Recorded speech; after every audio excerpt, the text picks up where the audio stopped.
एक बार रघुनाथ बुझाए। निदा पमगर गुरु देज पुरवासी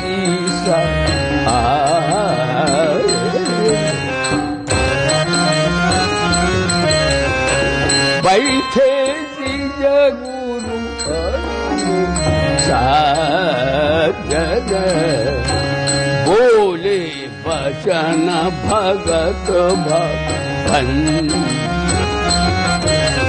श्री राम जय राम जय जय राम श्री बोले श्री राम जय जय राम श्री। बैठे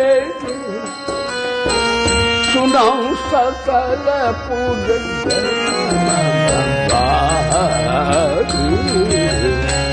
कहूँ न कछु ममता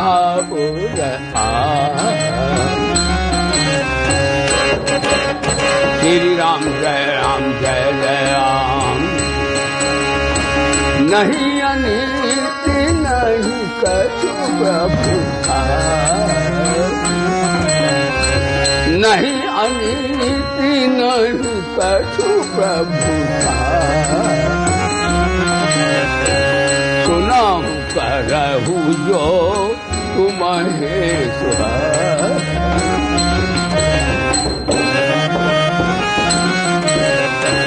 बड़े भाग मान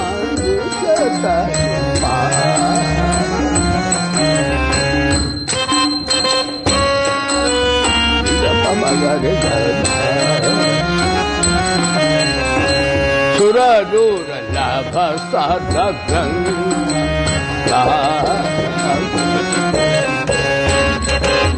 श्री राम जय जय राम श्री राम जय राम। धन्य घड़ी जब हो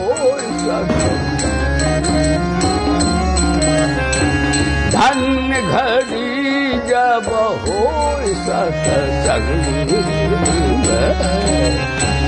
धन्य जन्म निज भक्ति अभंग।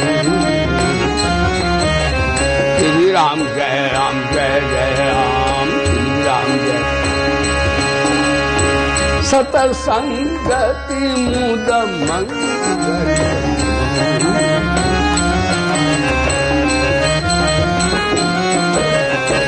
सतसंगति मुद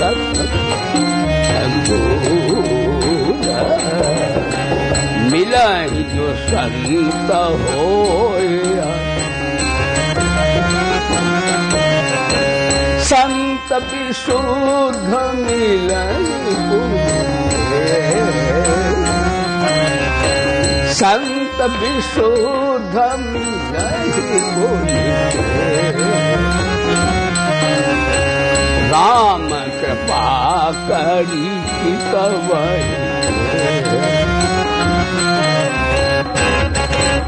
श्री राम जय जय राम श्री राम जय जय राम श्री राम जय राम।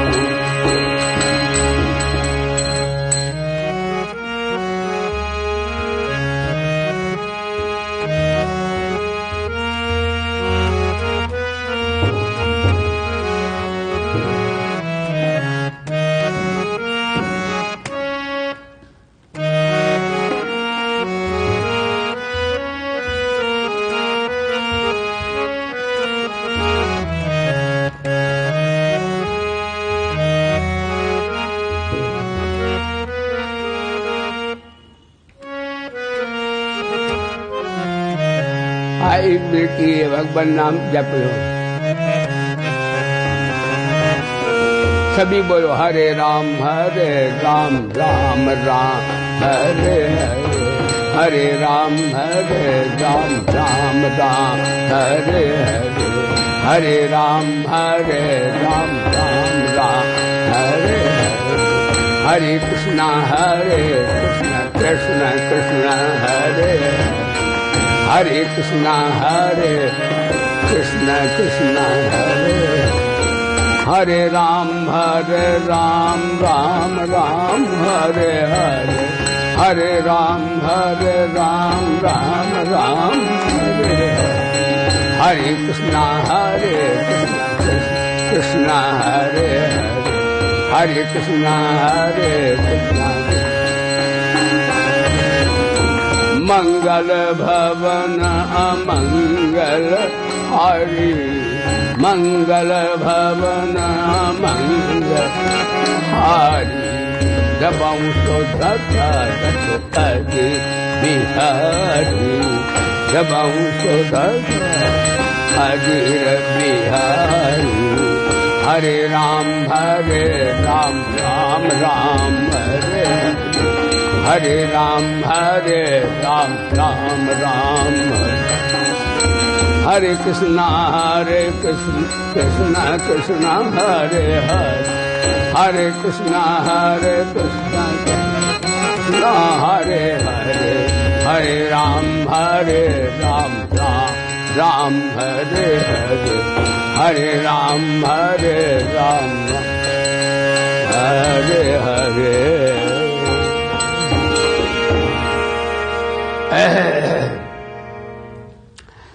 सभा में उपस्थित सभी साधक वृंद, हमारे छात्र वृंद, बड़ा परम सौभाग्य का अवसर है। हम लोग ब्रह्म विद्या श्रवणार्थम पुनीत गंगा तट हरिद्वार तीर्थ में निवास कर रहे हैं और हम इस अब सभी को ज्ञान गंगा में स्नान करने का अति शुभ अवसर प्राप्त हुआ है। जैसा आप श्रवण करते हैं कि खाना पीना जागना सोना और बाल बच्चे होना ये पशु पक्षियों में भी होते हैं। भगवान ने 84 लाख योनियां बनाई हैं, एक कर्म और भोग के लिए बनाई हैं। लेकिन इंसान को, मनुष्य को, मानव को भगवान ने अपने लिए बनाया है। कहते शास्त्रों में वर्णन आता है, भगवान ने देवी देवता यक्ष राक्षस और बहुत कुछ बना डाले, तमाम पशु पक्षी अंडज पिंडज तमाम। लेकिन जब उन्होंने मनुष्य का निर्माण किया तो भगवान निहाल हो गए। भगवान बोले मनुष्य तो ऐसा है कि मेरी खुराक भी दे सकता है। आप कहो भगवान क्या कोई कमी है क्या जो आदमी देगा उन्हें? बोले धर्म की ये बात ज्ञान सत्संग से प्राप्त होगी। भगवान ने मनुष्य को अपने लिए बनाया है, भोग के लिए नहीं बनाया। कि भोग के लिए तो देव लोग से और मानवेतर बहुत सी 84 लाख योनियां हैं। वे कर्म करें, भोग करें, वे पाप करें तो और नीचे चले जाएं, पुण्य करें देवता हो जाएं। लेकिन मनुष्य पाप पुण्य से ऊपर उठ सकता है, मनुष्य नर से नारायण हो सकता है। इसलिए भगवान एक बार रघुनाथ बुलाए, कन्हैया तो बार बार प्रवचन करते और भगवान राम लला एक ही बार बुलाया था। वो ज्यादा बोलते नहीं करते हैं। कन्हैया तो बोलते हैं, भगवान राम प्रैक्टिकल, एक थ्योरेटिकल होता है, प्रैक्टिकल होता है। तो भगवान प्रैक्टिकल करते हैं, करके दिखाते हैं कि ऐसे भजन करना चाहिए। भगवान श्री राम ने कहा, अरे मेरे प्यारे भाई बहनों, मैं तुम्हें एक बढ़िया बात बताऊं कि हम लोगों को जो मानव शरीर मिला, भगवान श्री राम भद्र बोले, वो कई जन्मों के पुण्य से मिला है, अच्छे कार्य से मिला है, बल्कि पाप पुण्य से नहीं मिला। मिला तो है वो भगवान का भजन करने से। ठीक है, लेकिन कहते भाई पाप पुण्य से होता है, मनुष्यों में भी भेद है, चलो ऐसा ही मान लो।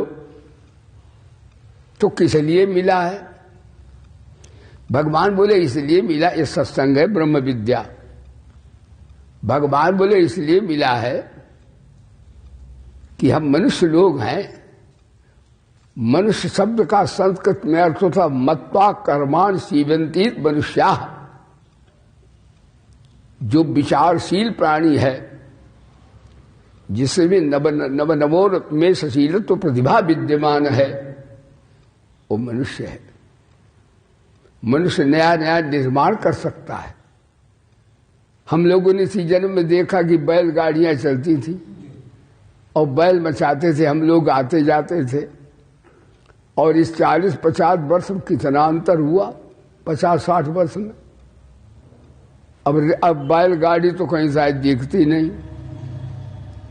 अब तो स्कूटर फम पट पट पट पट पट। एक बार मैंने गांव में साइकिल देखी। साइकिलें नहीं थी महाराज, अंग्रेजी राज में अदला बदली थी, पैसा था ही नहीं। हमारे यहाँ चना हुआ, तुम्हारे यहाँ गेहूं हुए, बदल लो। अरे हजारी से पूछो लाला जी से कि आजकल भाव क्या है, तो हजारी कहते चना, तब चना सस्ता था, अब उल्टा हो गया।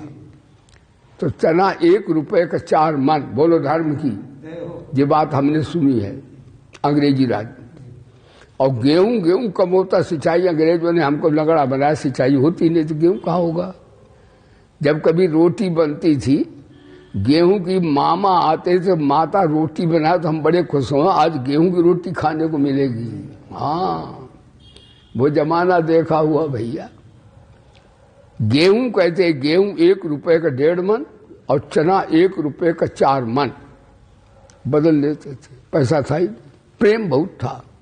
जब से पैसा आया, इसने प्रेम ना वालू कहाँ सत्यानाश कर दिया। तो कहने का तात्पर्य मनुष्य नया निर्माण करता है। यदि वो उस बैलगाड़ी से धीरे धीरे आ गया साइकिल लोहे की सवारी, फिर उसमें भी स्कूटर आ गया, स्कूटर के ऊपर फिर कार आ गई, अरे कार आ गई, रेल आ गई, रेल के बाद हवाई जहाज आ गए। अब तो हवाई जहाज, अब तो प्रक्षेपास्त्र हो तमाम ऐसे आ गए कि हे भगवान, 1 मिनट में न मालूम क्या कर डालें वो। तो मनुष्य कितना आगे बढ़ा। लेकिन एक बात मनुष्य ने भौतिक विज्ञान की उन्नति की है, ये सत्संग की उन्नति नहीं हुई उतनी। यदि ये ब्रह्म विद्या उस पर, भौतिक विद्या पर महाराज ना उस पर आई और उन्होंने गीता का ज्ञान, वेदों का ज्ञान, संतों का ज्ञान आज के मनुष्यों ना सुना और भौतिकवाद के अंधानुकरण में संलिप्त रहे, तो वो दिन दूर नहीं कि शायद मनुष्य पृथ्वी से समाप्त न हो जाए। क्योंकि ये विज्ञान यदि इसका दुरुपयोग हो गया तो महाराज ये सारा समाज समाप्त हो जाएगा। ये ब्रह्म विद्या है, ये सिखाती है कि हम में सब में एक ही तत्व भरा है। क्या बम में बनाओ, क्या मारो किसी को, अरे प्यार की गोली मार दो, गोली मत मारो, प्यार की बोली मार दो। बोली से आदमी प्रसन्न हो जाता है, गोली से एक मरता है। ध्यान दो, अगर अपशब्द बोल दो तो 2 अरब आदमी मर गए। उस द्रौपदी ने कह दिया अंधे के अंदर पैदा हुए, युद्ध हुआ, 2-4 अरब आदमी मर गए। तो किसी को गोली से मारो तो बोली से नहीं मारना चाहिए। यहां बोली सिखाई जाती है सत्संग में, कैसे बोलना चाहिए, समाज भी खुश हो, आप भी खुश हो और हमारे भगवान खुश हो। कैसे बोलो, गीता सुनाती है, बोले गीता माता की, यानी भड़ भड़ भड़ भड़ भड़ भड़, ऐसा नहीं बोलो। बोलने में भी साधना सत्संग है। भगवान कहते सत्यम प्रिय हितम चेत, वाणी बोलो सत्य भी हो और जिसके पे बोलो उसका हित भी हो उस वाणी में, और उस वाणी में हित ही नहीं हो, सत्य ही नहीं हो, उसके अंदर बोलने में मधुरता भी हो। जाने हबड़ हबड़ हबड़ हबड़ हबड़, किसी की आत्मा को दुख हुआ तो वो भगवान को आपने दुख दे दिया है। भगवान आत्मा रूप से बैठे हैं। भगवान गीता में कहते अहम आत्मा गुणा केशर सर्वभूता से स्थिता। तो कहने का तात्पर्य हम लोग सत्संग के लिए आए हैं, हम लोग अपने कल्याण के लिए आए हैं और हम लोगों को भगवान ने अपने लिए बनाया है क्योंकि 84 लाख योनियों में भगवान को प्यार कोई नहीं दे सकता, आदमी दे सकता है भगवान को। नाचे नंदलाल, नचावे बाकी मैया।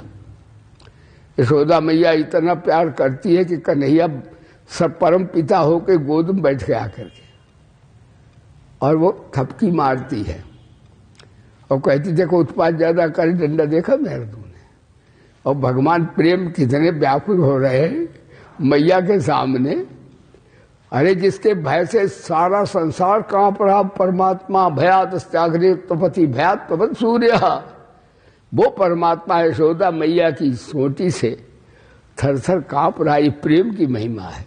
मैया में क्या ताकत है? मैया प्रेम किया है, पूर्व जन्म में कन्हैया को भजन किया है और भक्ति की, भगवान की भक्ति के अधीन हो जाते हैं। भगवान उनको कोई अधीन नहीं कर सकता, वो सर्व शक्तिमान है।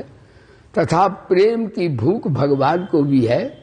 भगवान सबके माता पिता हैं, धाता विधाता हैं, लेकिन भगवान बोले मेरे तो सब है, दुनिया सब मैंने बनाई, सब कुछ है, लेकिन इनमें देखो 84 लाख योनियों में कौन कहता है कि कन्हैया तू मेरा है? भगवान भी आत्मीयता चाहते हैं। हाँ, तभी तो मांग मांग कर खाते गोपियों से। इनको प्यार भूखा, उनके प्यार की भूख है।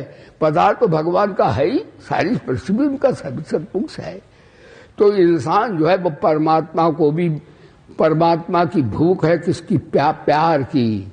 इसीलिए तुलसीदास जी बोले राम भगवान को भूख लगती है, काहे कि राम ही केवल प्रेम किया, राम ही केवल प्रेम किया,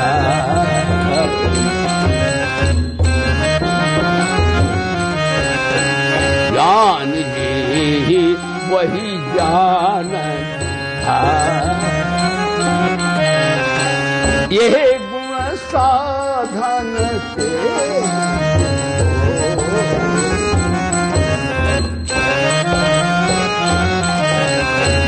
तुम्हारे कृपा पाव कोई को।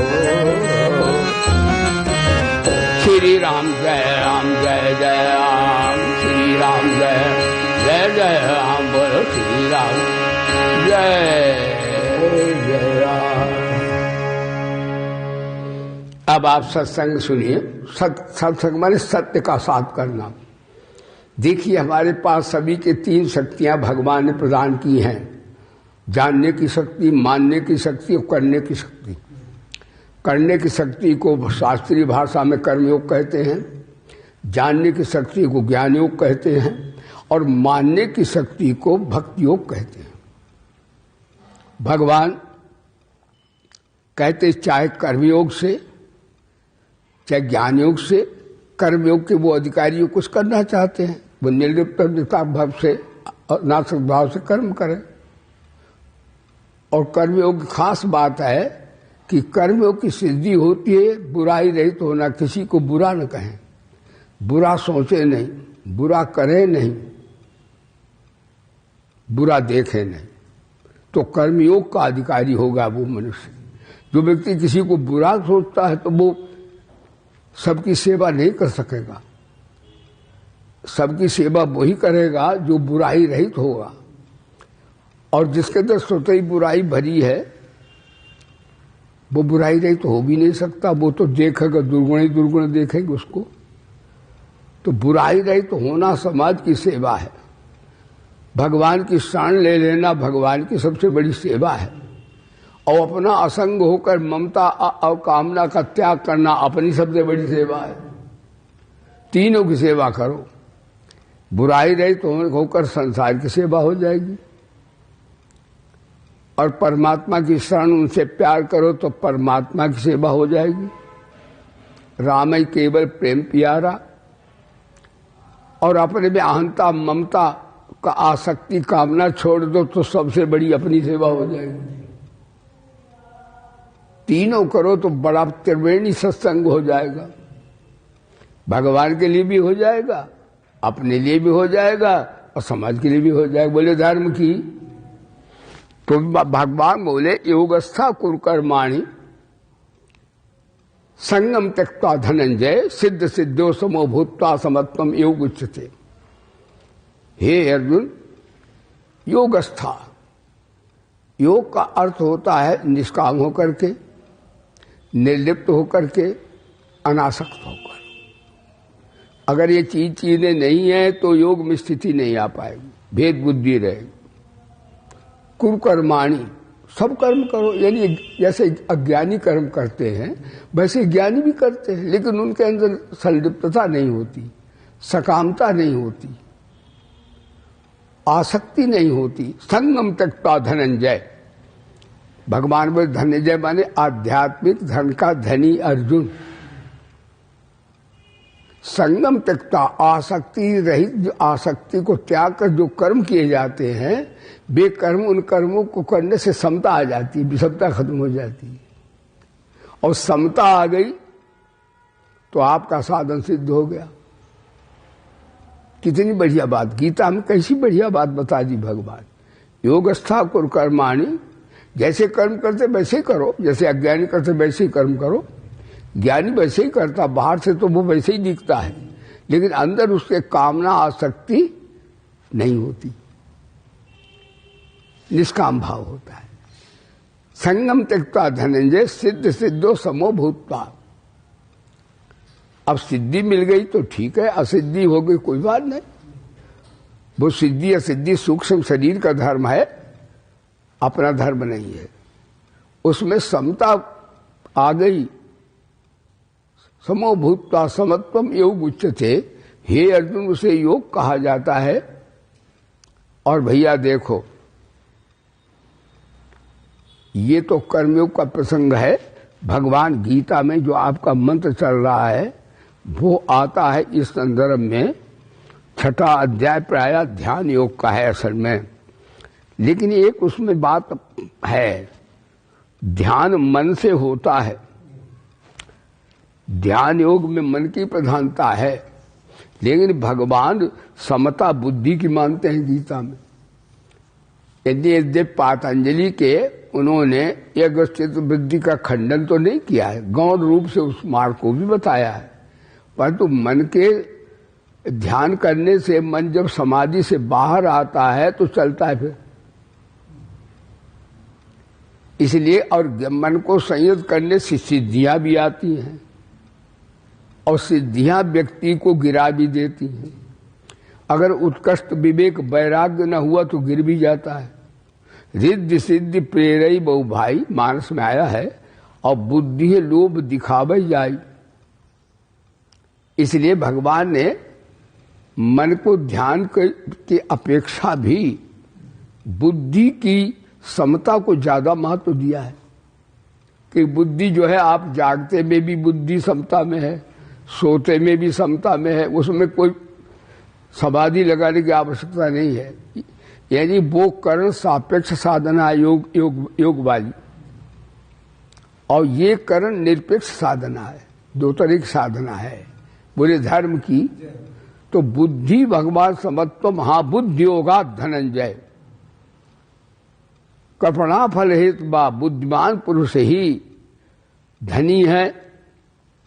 और ददाम बुद्धि योगम तम, जब प्रसन्न होते हैं तो ये नहीं का समाधि लगा देते मन की, उसे बुद्धि में समता दे देते हैं।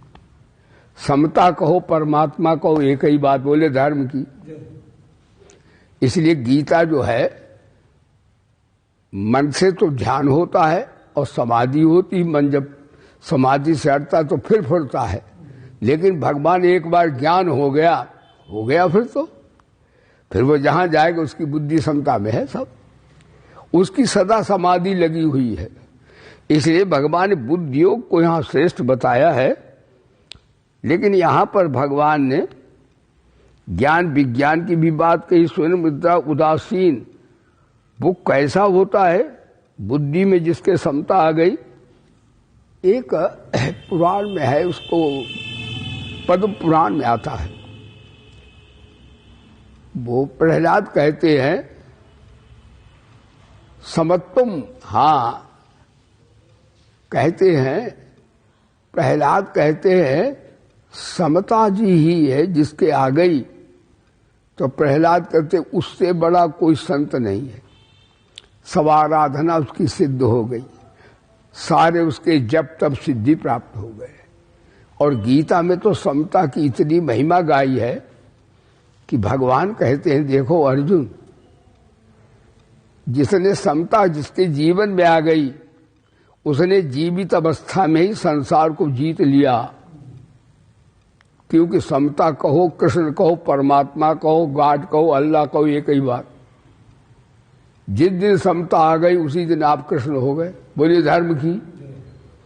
विषमता संसार की है, समता परमात्मा की है। इसलिए साधक खूब जप करे, तप करे, ध्यान करे, कुछ भी करे, लेकिन उसको वृत्ति अगर समता में भी नहीं आई तो समझिए अभी साधना सिद्ध नहीं हुई। और जिस दिन आपके समता आ गई, फिर जब तप आप करो चाहे न करो, सिद्धावस्था आ गई आपकी। समत्वम, इसे समता को ही, अच्छा समता किसी तरह से आ जाए, समता कर्मयोग से भी आती है।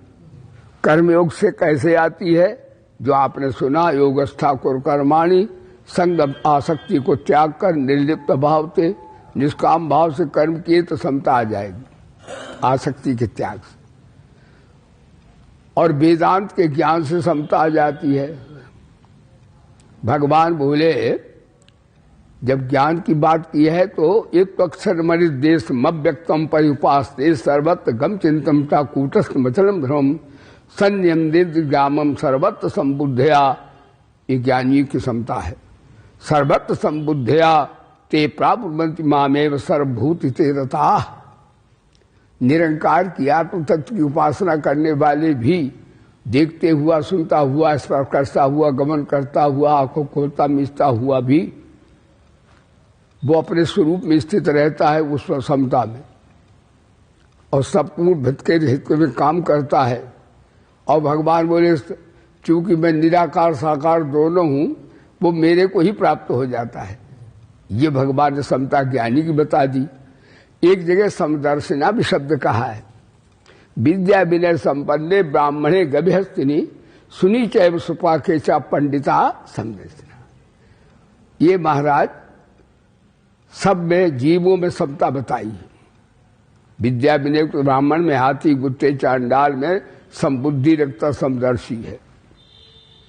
लेकिन यहां पर श्लोक आज है, सुहन मित्रा उदासीन मध्यस्थ द्वेष बंधुषु साधुत्व पापेषु संबुद्धिर विशिष्यते। जो सुहृद है, मित्र है, उदासीन है, उदासीन माते उससे कोई मतलब नहीं, आप कर दिया नहीं, उससे आप किसी लेना देना नहीं। मध्यस्थ माने दोनों को भला चाहने वाला। और जो द्वेष करता है, राग करता है, बुराई करता है, अगर उसके सामने आ गया तो ठीक निर्णय समता में उससे देगा। वो भाई बंधु है अथवा दुश्मन है, दोनों में एक ही तत्व देखेगा। वो कहे दुश्मन बन के वैराग्य दे रहा है और ये बन के अनुराग दे रहा है, वृत्ति को समता में रखेगा। राग द्वेष से वो विषमता उसमें नहीं आएगी। साधु च पापेषु, साधु माने प्रकार्यम साधु, साधु सब सेवा करता है, पौशाला गौशाला विद्यालय सब चलाता है। और पापी जो पूर्व जन्म का जिन्हों के पाप कर्मश भोग रहे हैं, समबुद्धि विशेष से उनमें भी वो समबुद्धि रखता है। ये नहीं कहेगा पापी तू भाग जा, उससे प्यार करेगा, उसकी निंदा करेगा तो भी प्यार करेगा। अपनी तरफ से वो पापी से भी द्वेष नहीं करेगा। और व्यवहार जैसे अज्ञानी करते वैसे वो भी करेगा, व्यवहार तो ऐसे ही दिखेगा। समबुद्धि विशेष से तो प्रहलाद कहते जो समता है, यही भगवान की सबसे बड़ी आराधना है।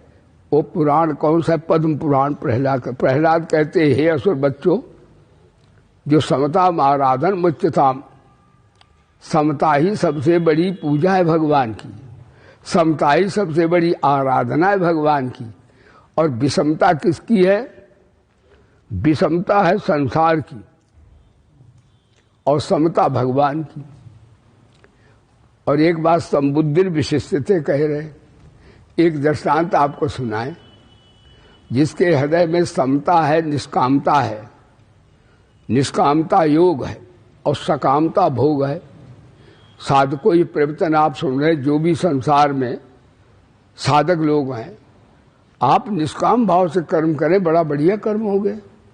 निष्काम भाव से कर्म करने वाले के पास बैठने में शांति मिलेगी, उसके दर्शन से एक अद्भुत आपको आनंद मिलेगा। सकामता मैल है, उससे राग द्वेष पैदा होते हैं, पार्टियां, पॉलिटिक्स, घृणा, ईर्षा, जलन, ये सकामता के ही कच्चे बच्चे हैं।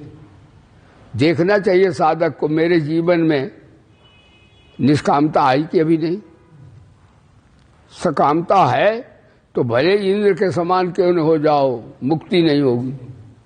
और निष्कामता है तो चाहे जितने छोटे वर्ण से हो, आप नर से नारायण हो जाएंगे। कितनी बढ़िया बात। गीता में भगवान ने समता को बहुत बड़ा कहा, यहां तक कह दिया है कि समता निर्दोष ब्रह्म परमात्मा ही है। निर्दोषम समम ब्रह्म तस्मात् ब्रह्मण्य स्थिता। जिसकी बुद्धि समता में आ गई है वो साक्षात परमात्मा हो गया।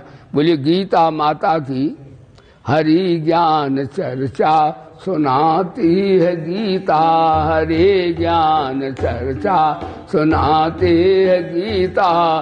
द्वये द्वैत बुद्धि भगाती है गीता, द्वये द्वैत बुद्धि भगाती है।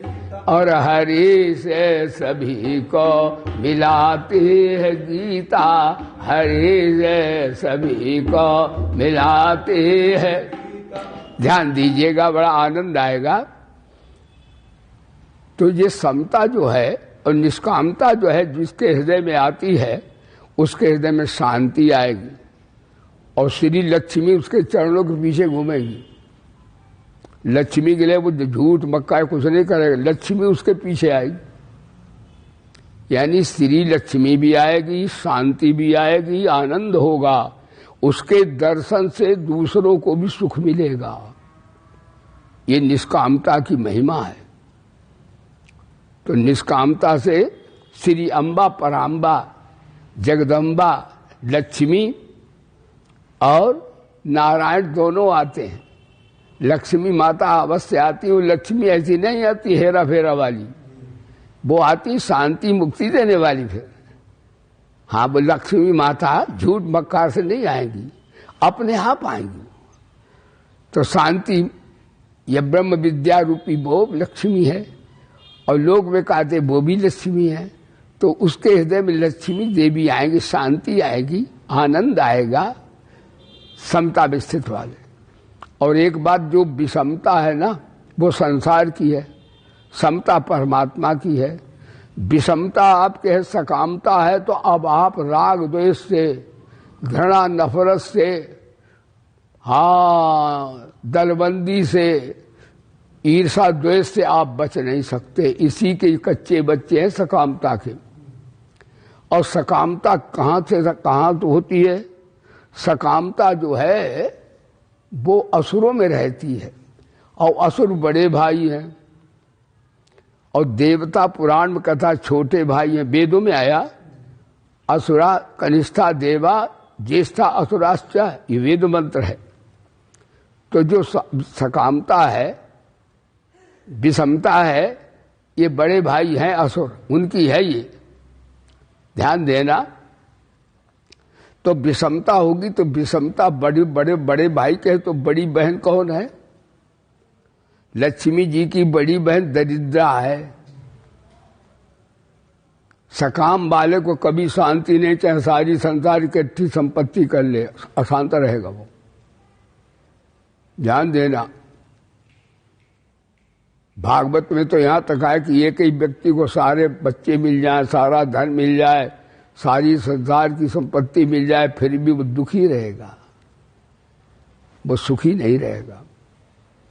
तो महाराज बड़ी बहन कौन? दरिद्रा है और लक्ष्मी छोटी बहन है, क्योंकि देवता छोटे भाई हैं, दरिद्रा बड़ी है। तो दरिद्रा किसके रहेगी? उसके पैसा रहेगा। मैंने देखा पैसे वाले गरीब देखे और गरीब मैंने पैसे वाले देखे। ये बड़ी विचित्र बात है, शायद समझ नहीं आए।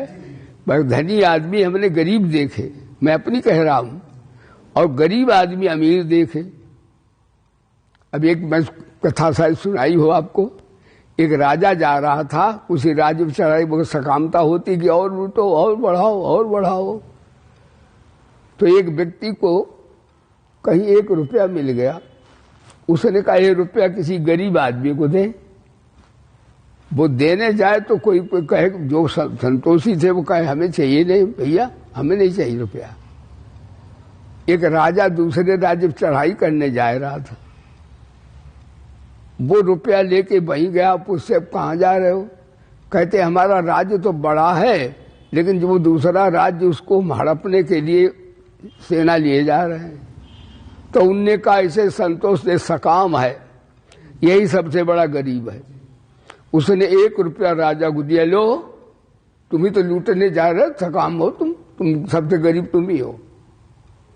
तो राजा को दिया रुपया। राजा बोले हम गरीब हैं? कहाँ गरीब वो होता है जिसका दिल गरीब है।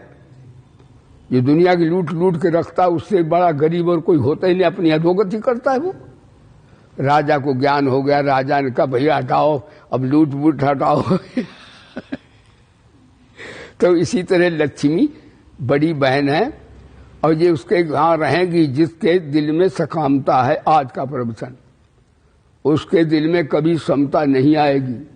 वो विषमता आसुरी संपदा की प्रतीक है, और जो है समता दैवी संपदा की प्रतीक है।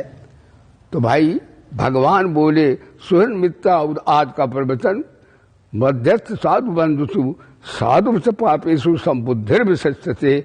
जिसके बुद्धि में समता आ गई है उसके न राग रहेगा, न द्वेष रहेगा, न अशांति रहेगी, न तनाव रहेगा।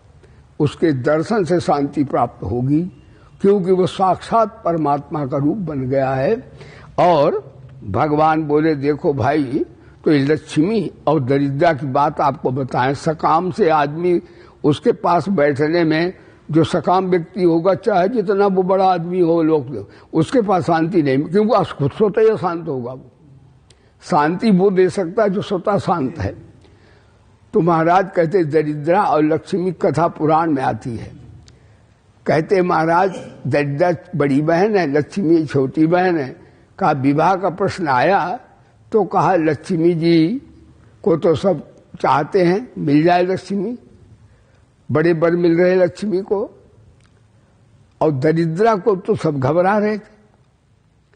कोई भगवान भी घबराए गए, दरिद्र नहीं दरिद्र सम दुख जग माही। तो भगवान ने कहा भाई, प्रस्ताव आया कि ये भाई बहन छोटी बड़ी बहन। भगवान बोले हाँ हम विवाह तो कर लेंगे, लेकिन चाल चल के दिखाओ, जिसकी चाल बढ़िया होगी उससे हम विवाह करेंगे। लक्ष्मी आती और जाती है। भगवान बोले वाह, आते हुए तुम अच्छी लगती हो, जाते हो तो अच्छी नहीं लगती हो।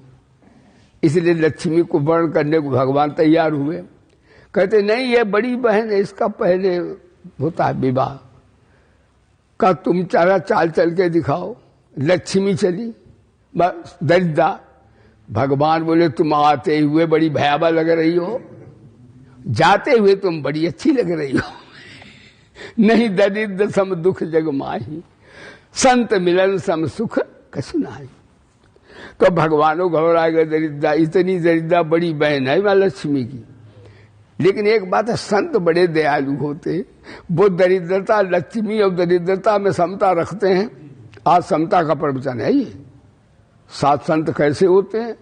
उद्दालक महाराज पाल लेके कहा जब इसके बिना ब्याह नहीं हो रहा है, छोटी बहन तो इसको उद्दालक बोले कोई बात नहीं, हमारे यहाँ आश्रम बनी रहेगी, हमें क्या ज्यादा होगा मांग के खा लिया करें, हमारा दरिद्रा क्या करेगी। दरिद्रा बोली देखो, जहां गीता प्रवचन होता है, गायत्री जप होता है, राम राम होता है, और गौ के गोबर से लीपा जाता है, सायंकाल सुबह भगवान की आराधना होती, भगवान वो दरिद्रा बोली वहां मैं नहीं ठहर सकती। तो उन्हें फिर क्या करें? कहा पीपल के खोम बैठ जा तू यहां, और तो अपने कान में उंगली डाल लेना, बस सुना कर वहीं बैठी रहो।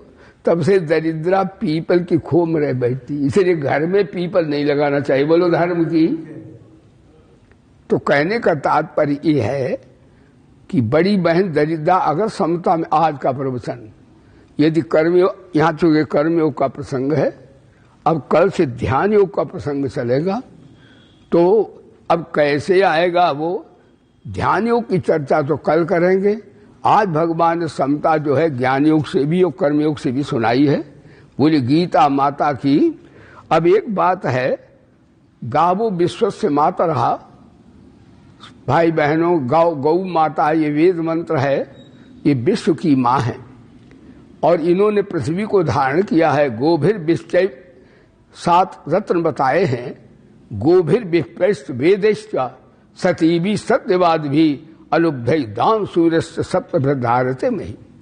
उसमें सर्वप्रथम गौ का नाम आता है, बोले गौ माता की। वेद में गावो विश्वस्य माता रहा, गौएं सबको मीठा दूध देती हैं, कसाई को भी देती हैं और साधु को भी। बड़ी समाजवादी हमारी माँ गौ है। गौ की सेवा करना गोविंद की सेवा है।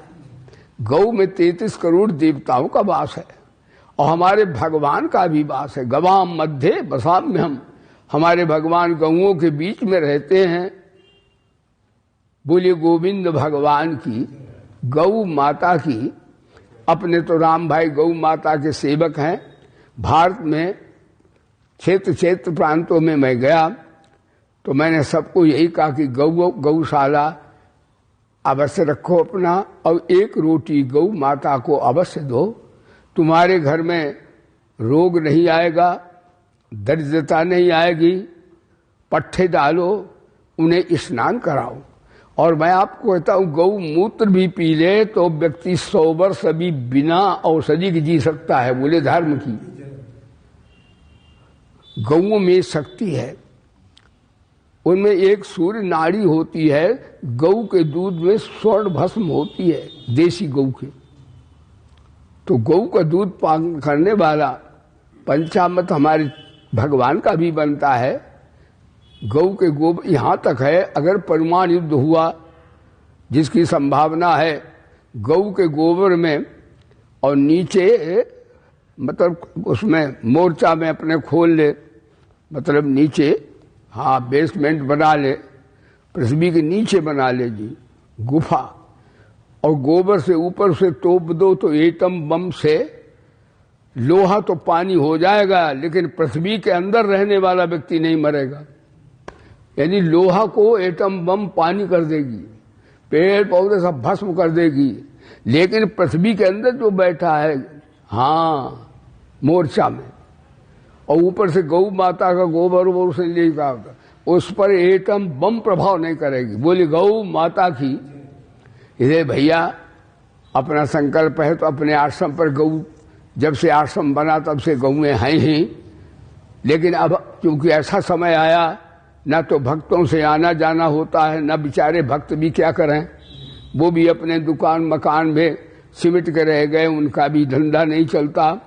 हमारे भक्तों ने कहा गुरु जी यहाँ कोई ऐसा बना दें जिससे आमदनी हो जाए। मैंने भैया हमें ऐसा न करो, ये तुम्हें गौ माता की सेवा करना है तो तुम भाई हमें गौ माता के लिए भाई थोड़ी भूमि अगर हो जाए, कहे तुम अगर बिल्डिंग बनाओगे तो भी तो पैसा लगेगा, है फ्लैट्स बनाओगे तो भी तो पैसा लगेगा, वो पैसा आप गौ के लिए जमीन के लिए दो।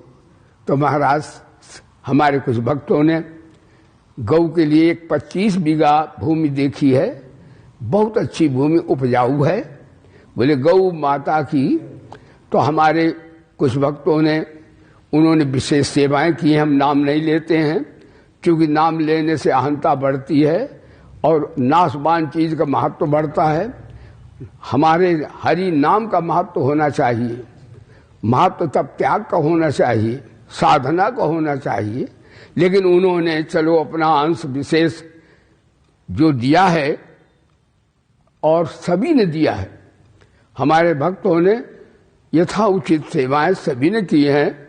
हम सभी भक्तों को साधुवाद देते हैं गौ माता की तरफ से, क्योंकि यह बड़ा पुनीत काम गौ के लिए जमीन हुई। एक तो हरिद्वार है, हरिद्वार में दान जो है 10 गुना फल देने वाला है, दूसरे भूमि का दान, तीसरे गौ का दान, ये महादान हो जाएगा। कहते स्वर्ण दानम, विद्या दानम, गौ दानम, हाँ भूमि दानम तथा चाहे महादान। तो इसमें भाई हम सभी अपने भक्तों को इस प्रेरणा करते हैं कि हम विज्ञानानंद कभी किसी से कहते नहीं, सब जानते इस बात को, लेकिन ये बात अवश्य है कि जो थोड़ा बहुत सरकार से भी आर्थिक सहयोग लिया गया है और भूमि लगभग 1 करोड़ की है, मिल गई है थोड़ी सस्ती, तो उसमें जैसा भी हो वो अपना आहुति डाल सकते। भूमि मोल ले ली गई है, यानी लेनी नहीं है, वो ले ली गई है, लेकिन सरकार का कुछ अभी लेन देन है, तो यदि कोई अपना चाहे तो वो पवित्र कर सकता है। बाध्यता नहीं कितना देना उतना देना, जो कोई धंधे वाली बात नहीं है, अपना वो पावन पवित्र कर सकते हैं।